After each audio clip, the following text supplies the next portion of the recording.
আসসালামু আলাইকুম। আমার আজকের রেসিপি শাহী ফিরনি। ১ লিটার দুধ আর ১ কাপ ফ্লাওয়ার চাল দিয়ে আজকে শাহী ফিরনিটা রান্না করব।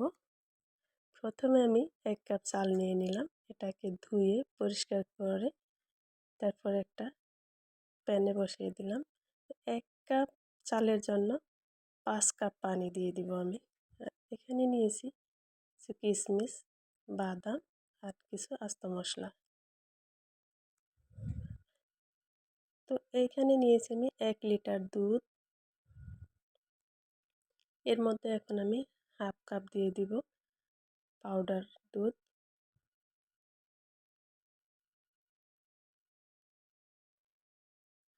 আর এদিকে আমি চালটাকে সিদ্ধ বসিয়েছি, ওটা 80% সিদ্ধ হয়ে গেছে। আর দুধের ভিতরে দিয়ে দিব তেজপাতা, দারুচিনি, এলাচি আর কিছু কিশমিশ। ১ কাপ দিয়ে দিব চিনি, স্বাদ মতো লবণ। এদিকে একটা প্যানে ১ চামচ ঘি দিয়ে দিলাম। আর যে বাদাম কুচি করে রেখেছি ওগুলোকে একটু ঘিয়ের মাঝে ভেজে নেব। ভেজে নেওয়া হয়ে গেছে, দুধের ভিতরে দিয়ে দিব।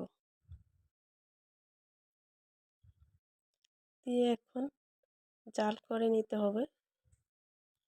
এমনিতেও এই দুধটা আমি আগে জাল করেছি, জাল করে ঘন করে নিয়েছি একবার, তারপর আবারও জাল করলাম। জাল করা হয়ে গেছে। এখন যখন বলক চলে আসছে তখন দিয়ে দিলাম সেই সেদ্ধ করে রাখা চাল, দিয়ে দিলাম কেওড়া জল আর একটু জাফরান ভেজানো পানি। যেহেতু শাহী ফিরনি একটু কালারফুল, সেই জন্য একটু কালার দিয়ে দিলাম। একটু লাইট কালার দেখতে ভালো লাগে। আর দিয়ে দিলাম ড্রাই কোকোনাট।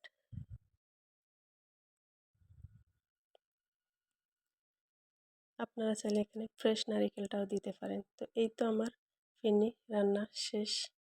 দেখেন একটু পরিবেশন করে দেখাই। এই হলো আমার ১ কাপ চালের শাহী ফিরনি।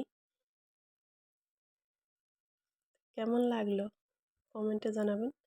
এতক্ষণ আমার সঙ্গে থাকার জন্য ধন্যবাদ। অনেক ধৈর্য সহকারে ভিডিওটি দেখার জন্য অসংখ্য ধন্যবাদ। আজ এ পর্যন্ত। সবাই ভালো থাকবেন। আল্লাহ হাফেজ।